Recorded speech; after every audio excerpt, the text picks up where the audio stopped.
नमस्कार मित्रांनो, शनई चौघडे मालिकेत भागाची सुरुवात एका आनंदी पण आतून तणावाने भरलेल्या वातावरणात होते.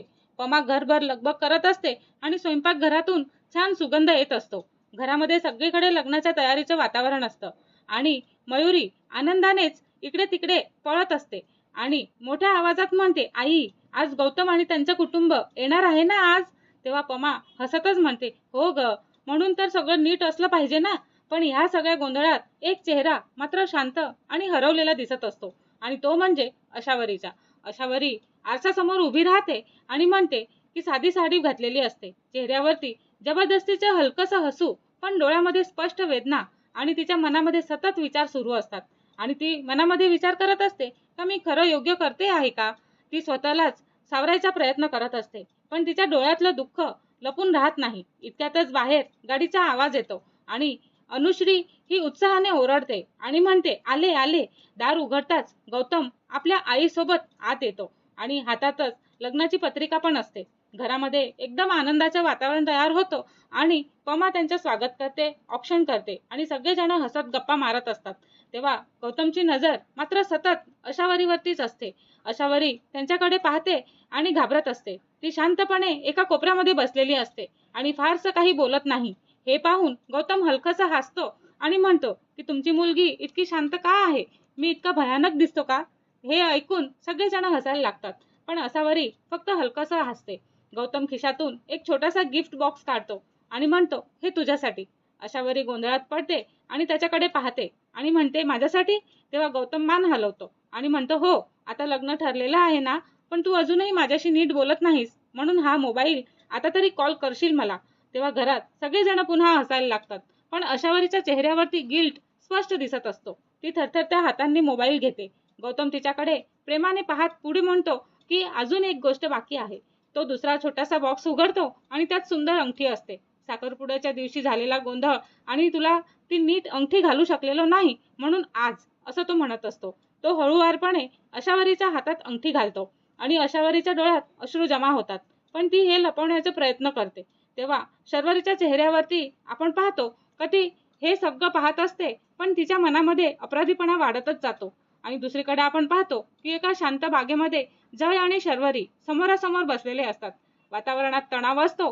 जय गंभीर आवाजात म्हणत असतो का हे लग्न झालं ना तर 3 आयुष्य संपतील. तेव्हा शर्वरी शांतपणे त्याच्याकडे पाहते आणि म्हणते, मला माहिती आहे. जय पुढे म्हणतो, माझा भाऊ गौतम अजूनही अशावरीवरच प्रेम करतो आणि अशावरीचाही त्याच्यावरती प्रेम आहे. मग हा सगळा खोटेपणा कशासाठी? तेव्हा शर्वरीचा आवाज थरथरतो आणि ती म्हणते, कारण आमच्या घरासाठी हे लग्न खूपच महत्वाचं आहे. बाबा, हे लग्न मोडलं तर खूपच तुटून जातील. आणि जय संतापून उठतो आणि म्हणतो, मग माझ्या भावाचं काय? त्याने आत्महत्या करायचा प्रयत्न केलेला होता. तेव्हा शर्वरीच्या डोळ्यामध्ये पाणी येतं आणि ती म्हणते, मला माहिती आहे जय, म्हणूनच तर मी घाबरलेली आहे ना.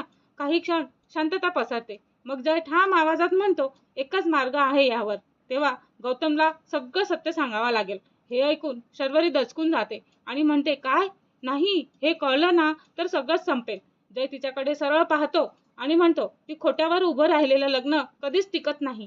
शर्वरी पूर्णपणे गोंधळलेली असते आणि तिच्या मनामध्ये कुटुंब आणि बहिणीचे प्रेम यांच्यात संघर्ष स्पष्ट दिसत असतो. शेवटी ती डोळे बंद करून खोल श्वास घेते आणि म्हणते, ठीक आहे, आपण गौतमला भेटू. तेव्हा जय लगेच म्हणतो, आजच. तेव्हा शर्वरी थरथरल्या हाताने गौतमला फोन करते.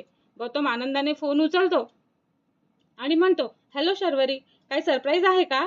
तेव्हा शर्वरी काही क्षण बोलूच शकत नाही आणि मग हळू आवाजात म्हणते, मला तुमच्याशी भेटायचं आहे, खूप महत्वाचं बोलायचं होतं.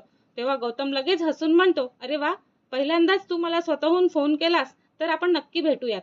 तेव्हा फोन कट होताच शर्वरीच्या चेहऱ्यावरती भीती स्पष्ट दिसू लागते आणि घरी आपण पाहतो की पमा आणि बाबा लग्नाच्या पत्रिकांबद्दल बोलत असतात. बाबा आनंदाने म्हणतात की सगळे नातेवाईकांना बोलवावंच लागेल. तेव्हा पमा अचानक गंभीर होते आणि म्हणते, का तेजस्विनीच्या घरच्यांना नाही बोलवणार मी? तेव्हा बाबा चकित होतात आणि म्हणतात, का? तेव्हा पमा रागाने म्हणते, हॉस्पिटलमध्ये त्यांनी आपला एवढा अपमान केला आणि मी ते विसरणार नाही.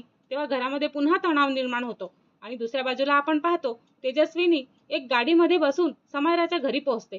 तिच्या चेहऱ्यावरती काळजी आणि प्लॅनिंग दोन्हीही दिसत असतं. ती समायराला म्हणते, गौतमच्या आत्महत्येच्या प्रयत्नाबद्दल बाहेर कुणालाही कळायला नको, नाहीतर सगळं प्लॅन बिघडतील. समायरा हलकसं हसते आणि म्हणते, काळजी करू नका, आता खेळ माझ्या हातात आहे. तेव्हा तिच्या चेहऱ्यावरती आपण पाहतो, डोळ्यावरती धोकादायक चमक दिसते आणि तिथेच आपल्याला प्रश्न उभा राहतो की सर्वरी आणि जय गौतमला सत्य सांगतील का?